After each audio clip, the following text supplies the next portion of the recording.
கொடைக்கானலா? ஏன் இதை நீ என்கிட்ட முன்னாடியே சொல்ல? இப்பதான் எனக்கு ஞாபகம் வந்தது.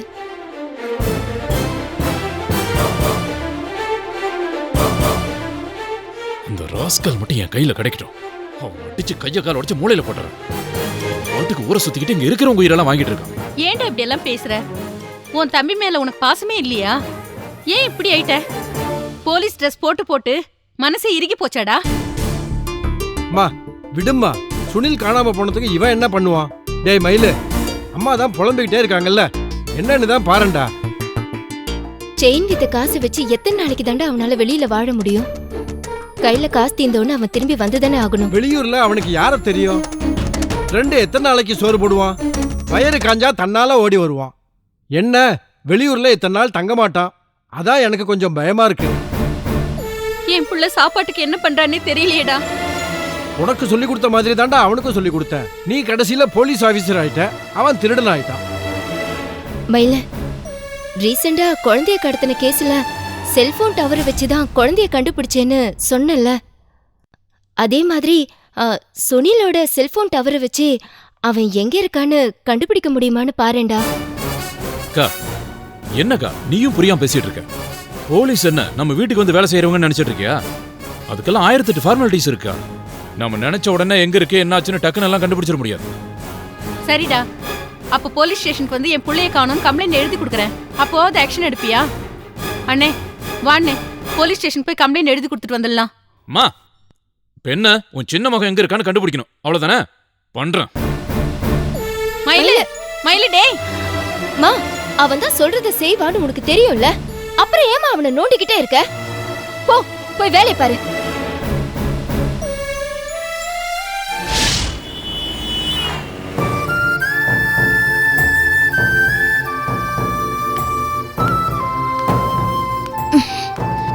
என்னங்க இவ்ளோ லேட்டு?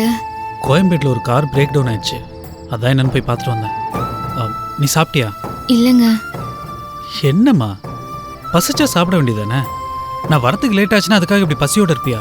இல்லைங்க, நீங்க வரணுமேன்னு வெயிட் பண்ணிட்டு இருந்தேன். சரி போய் கை கால் கழுவிட்டு வாங்க, நான் சாப்பாடு எடுத்து வைக்கிறேன். ம் சரி.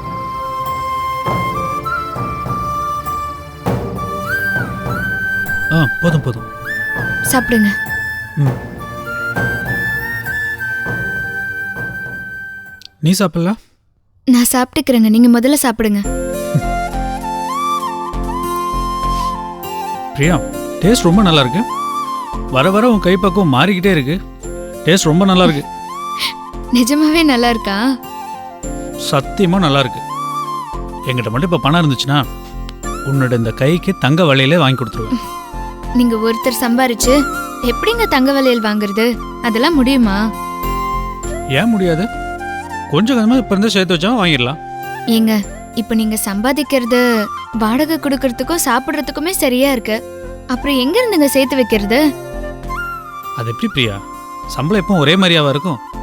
அடுத்த வருஷமா 100-200 சேர்த்து கொடுக்க போறாங்க, நம்ம வாங்கலாம். அதுக்குள்ள விலைவாசியும் ஏறிடுங்க. அப்படின்னா ஏழைங்க நம்மளால நகை வாங்க முடியாதா? ஆசைப்பட்டதை யோசிக்காம வாங்கி அனுபவிக்கணும்னா ஒருத்தர் சம்பாதிச்சா முடியாதுங்க. புருஷன் பொண்டாட்டி 2 பேருமே சம்பாதிக்கணும்.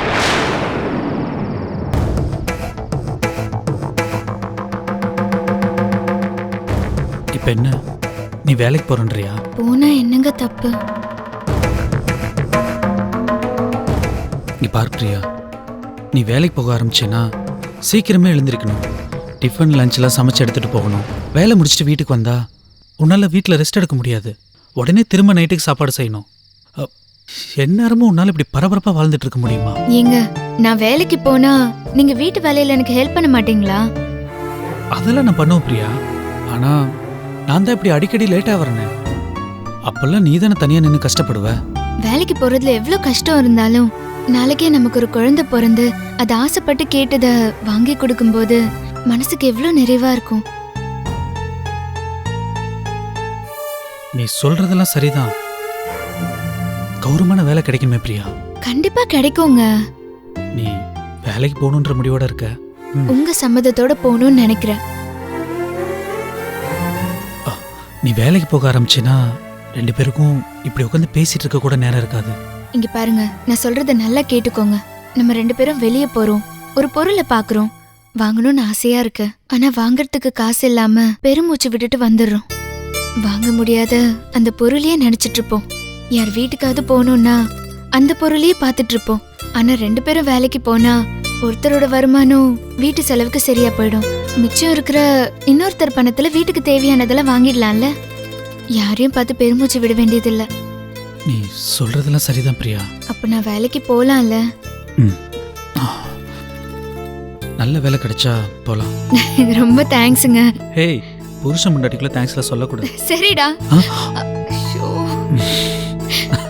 Sorry please. சிபடி சாப்பிடுங்க.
என்ன டார்லிங் அப்படி பார்க்குற? நீ எப்படி? என்ன தெரியல, நான் தான் சுனில். நீ எப்படி? நானா கொடைக்கானல்ல பஸ் ஏறினேன், இங்க கொண்டு வந்து விட்டுட்டு போயிட்டாங்க. நான் உன்னை என்ன நீ நான் அங்க சொல்லு சொல்லு டார்லிங். நீ சாகலையா? சாகல, சாகவும் மாட்டேன். அடையிற வரைக்கும் எனக்கு சாவே கிடையாது. ராஜே, ராஜே,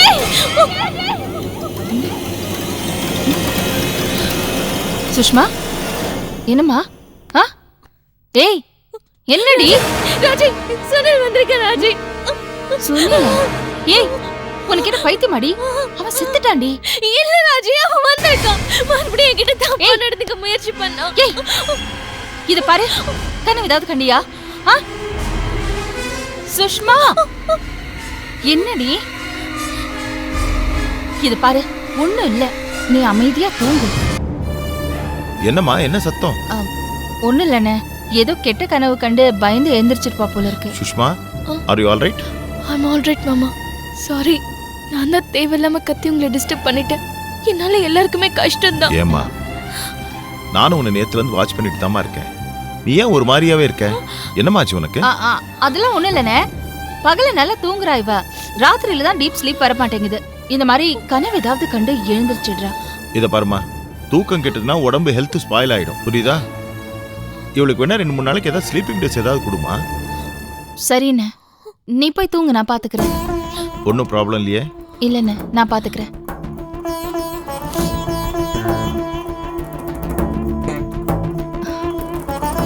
என்னடி ஆச்சு உனக்கு? நடந்ததே நினைச்சிட்டு இருக்கியா? என்னால எதையுமே மறக்க முடியலமா. நான் சொல்றத கேளு, அது நடந்து முடிஞ்ச கதை. திரும்ப திரும்ப நினைச்சு என்ன ஆக போகுது? எனக்கு பயமா இருக்கு. சரி, ரிலாக்ஸ். என்ன விட்டு எங்க நான் எங்கேயும் போல, நான் உன் கூடவே தான் இருக்கேன். சரியா? நல்ல பொண்ணு இல்ல, பேசாம படுத்து தூங்கு. சரியா? வா, படுத்து தூங்கு. ஒண்ணும் இல்ல. அம்மா, என் கூடவே இருமா. உன் கூட தாண்டே இருக்கேன்.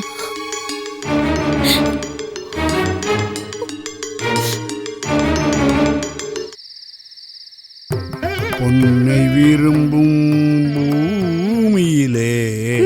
அப்புறம் என்னை என்ன மாமா என்ன பிசினஸ் பண்ணலாங்கிறத பத்தி யோசிச்சீங்களா? போங்க. நிறைய விஷயங்களை அனலைஸ் பண்ணி பார்த்தோமா. அப்பா எனக்கு என்னமோ இந்த ஹோட்டல் இண்டஸ்ட்ரி நமக்கு கரெக்டாக செட் ஆகும்னு படுதுப்பா. இப்போ நான் சொல்கிறத கொஞ்சம் யோசிச்சு பாருங்களேன். ஒரு பெரிய மாலில் ஃபுட் கோர்ட் ஸ்டார்ட் பண்ணோன்னா இப்படி இருக்கும். இதுக்கு நான் இதை சொல்கிறேன்னா, இந்த ஃபுட் இண்டஸ்ட்ரியில் வந்து ப்ராஃபிட் மார்ஜின் ஜாஸ்தி இருக்கும். பேங்க்ஸில் இருந்தெல்லாம் நமக்கு சப்போர்ட் ஈஸியாக கிடைக்கும். அதெல்லாம் ஓகே மாமா. ஆனா பேங்க் லோன் தான் நமக்கு செட் ஆக மாட்டேங்குதே. அவங்க கேக்குற செக்யூரிட்டி நம்மளால கொடுக்கவும் முடியல. வெளியில இருந்து யாராவது இன்வெஸ்டர்ஸ் வந்தாதான் உண்டு. வெளியிலேருந்து யாருமா நமக்கு கொடுக்க போறா? தெரிஞ்சவங்க யாராவது ஹெல்ப் பண்ணாதான் உண்டு. சரவணன் மாமா தான் சொன்னார்ல, அவர்கிட்டயே பணம் கேட்கலாமா? அதான் அவர் விஆர்எஸ் வாங்கின பணம் 40 லட்சம் ரூபாய் இருக்குல்ல. ஆமா, அவர் சொன்னாரு. ஆனா எனக்கு என்னமோ அவர்கிட்ட இருந்து வாங்குறது சரின்னு படல. அண்ணே ஏன்ன துவாரகேஷ், என்னடா ஏன்னு கேட்குறேன். நம்ம பொண்ணை கொடுத்த இடம், நம்ம வீட்டு பொண்ணு அங்கே வாழ்ந்துட்டு இருக்கிறா. அந்த வீட்டில இருந்து கடன் வாங்குறது எனக்கு என்னமோ ரொம்ப சங்கடமா இருக்கு. ஏங்க, பொண்ணை கொடுத்தா பணிஞ்சு போகணும், மாப்பிள்ளை வீட்டுல மிடுக்கா இருக்கணும், இதெல்லாம் அந்த காலங்க. சரவணனும் நீங்களும் உறவு முறையில மச்சா மாப்பிள்ள, அதை விட உங்களுக்கு நல்ல ஃப்ரெண்டு. அப்புறம் என்ன கேட்டு பார்க்கலாம்ல. அண்ணி சொல்கிறதான் சரிண்ணே. உறவு முறையில் ஸ்னேகாவுக்கு சொந்த பாட்டை வாங்கக்கூடாது. நீங்கள் மாமனார்ட்ட வாங்க மாட்டீங்க. நம்மக்கிட்டே அந்த அளவுக்கு பைசா கிடையாது. பேங்க்லேயும் லோன் தர மாட்டுறாங்க. அப்புறம் எப்படி தான் பிஸ்னஸ் ஸ்டார்ட் பண்ணுறது? சரவண மாமட்ட கேட்குறது தப்பு இல்லைண்ணே, கேளு. மீனாக்கா அதுக்கு குறுக்க நிற்க மாட்டாங்க. அவராக தானே தரேன்னு சொல்லியிருக்காரு. கேட்குறதுல என்ன தப்பு? நீங்கள் என்ன சொல்கிறீங்கப்பா? உறவு முறைங்கிறது எதுக்குடா? ஒருத்தருக்கு ஒருத்தர் ஒத்தாசையாக இருக்கிறதுக்கு தானே. மாப்பிள்ளை கிட்ட பணம் வாங்குறது தப்பு கிடையாது. ஆனால் திருப்பி கொடுக்கும்போது வட்டியோட திருப்பி கொடுத்துடணும். அதுதான் நமக்கு கௌரவம். மாப்பிள்ளை காசு பணத்துக்கு கணக்கு பார்க்க மாட்டாருடா. நீ கேளு. உன்னுடைய ஒப்பீனியன் என்ன? எனக்கு என்னவோ இது சரியா வரும்னு தான் தோணுது மாமா. நாங்க யார் சொன்னாலும் நீங்க கேட்க மாட்டீங்கன்னு தான் எனக்கு தெரியுமே. அதோ உங்க ஸ்னேகாவே சொல்லிட்டாளே, அப்புறம் என்ன? என்னது துவாரகேஷ்?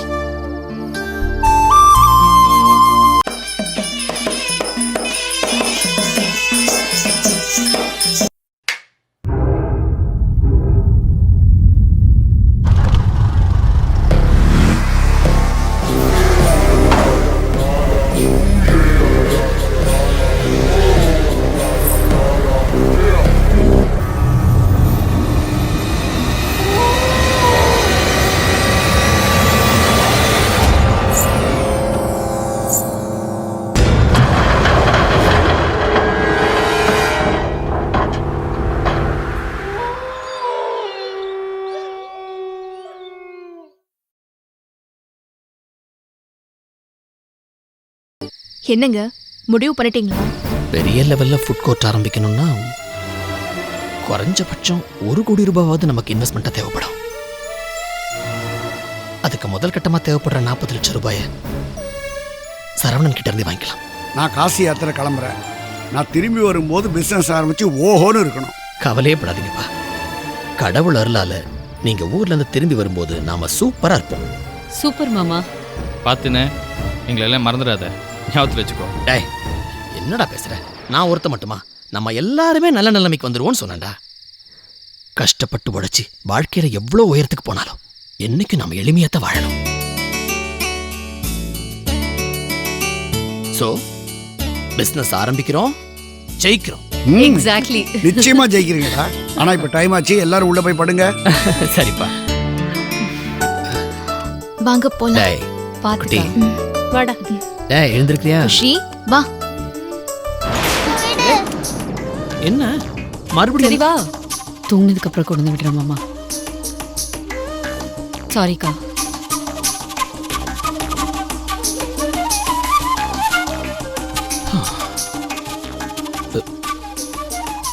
என்ன என்னம்மா, அவ தான் முரண்டு பிடிக்கிறான்னு தெரியுது இல்ல? நீ எதுக்கு மறுபடியும் அவகிட்டே போற?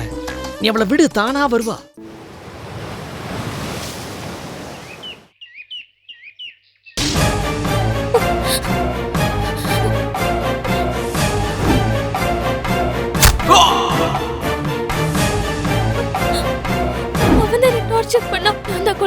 நான் தான் கொலைகாரி. என்ன ஜெயில போட்டுறாதீங்க, எனக்கு ஒன்றும் தெரியாது. எனக்கு ஒன்றும் தெரியாது. வேண்டாம், எனக்கு எதுவுமே தெரியாது. என்ன விட்டுருங்க. வேண்டாம், சுஷ்மா ஜெயில போட்டுறாதீங்க. சுஷ்மா என்ன ஜெயில சுஷ்மா என்னடி என்ன என்ன ஜெயில போட போறாங்கம்மா. அந்த சுனில நான் தானே கொலை பண்ணேன். என்ன ஜெயில போட போறாங்கம்மா. நான் வேணுனே உன்னை கொலை பண்ணலம்மா. என்ன காப்பாத்துமா. ஏய் ப்ளீஸ் சொன்னா கேளு சுஷ்மா. இது பாரு நான் இருக்கேன்ல. அம்மா என்ன ஜெயில போட போறாங்க. ஒண்ணும் நடக்காதடி. சொன்னா கேளுடி. இல்லம்மா, என்ன கண்டிப்பா தூக்குல போட்டுருவாங்க. நான் செத்து போயிருவேனா? உன்னை விட்டு போயிடுவேனாமா? ஏய் இப்படிலாம் உளர்ற. உனக்கு ஒண்ணும் நடக்காதுடி. நான் இருக்கேன்ல. என்னை தாண்டி எதுவும் நடக்காதுங்கிற நம்பிக்கை இருக்குல்ல. தூக்குல போட்டுருவாங்கம்மா. சொல்றது கேளுடி. உனக்கு ஒண்ணும் நடக்கல. கொடைக்கானல எதுவுமே நடக்கல. தயவு செஞ்சு அதெல்லாம் மறந்துடு. அவனை நான் அழாத. உனக்கு ஒண்ணும் இல்ல, புரியுதா? எனக்கு பயமா இருக்கு. சரி சரி அழாதம்மா. அழாதன்னு நான் மாமா கிட்ட சொல்லி ஊசி போட சொல்றேன். புரியுதா? நீ சைலண்டா இருக்கணும். அமைதியா இரு, அமைதியா இரு, அமைதியா இருக்கணும். அண்ணா நான் இருக்கேன்ல. எதுவும் உளரக்கூடாது, புரியுதா? சைலண்டா இரு. ஏய் சும்மா இருன்னு சொல்றேன். ப்ளீஸ்மா இரு, வரேன். அம்மா மாமா போகாதம்மா. இருன்னு சொல்றேன்ல. இதோ வரேன், இரு.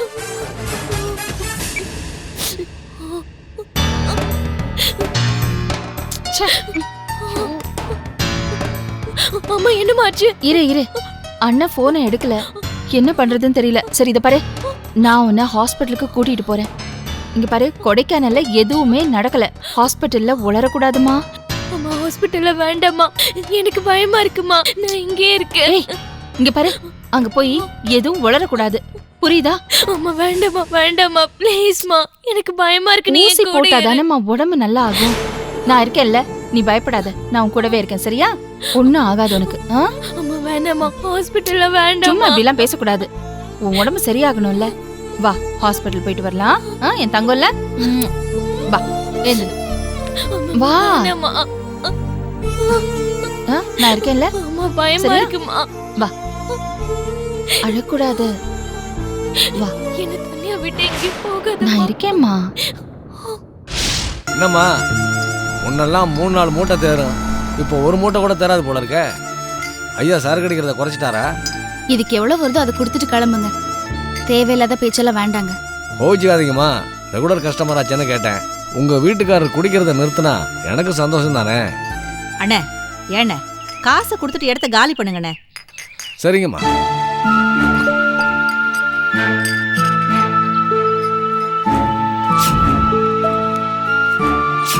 ₹100.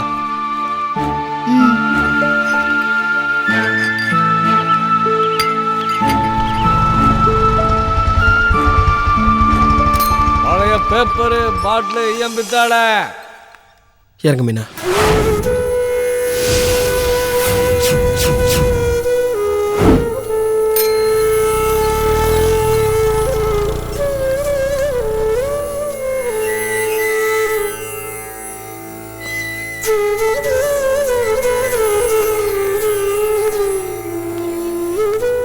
தம்பி நீங்க எப்போ வந்தீங்க?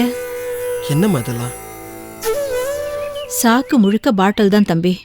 அத்தனையும் என் மகன் குடிச்சிட்டு போட்டது. பார்க்க பார்க்க என் வயிறு எரியுது. இப்படி குடியா குடிச்சா அவன் உடம்பு என்ன ஆகுமோன்னு பயமா இருக்குது. இப்படியே நம்ம புலம்பிட்டு இருக்க வேண்டியதுதான்.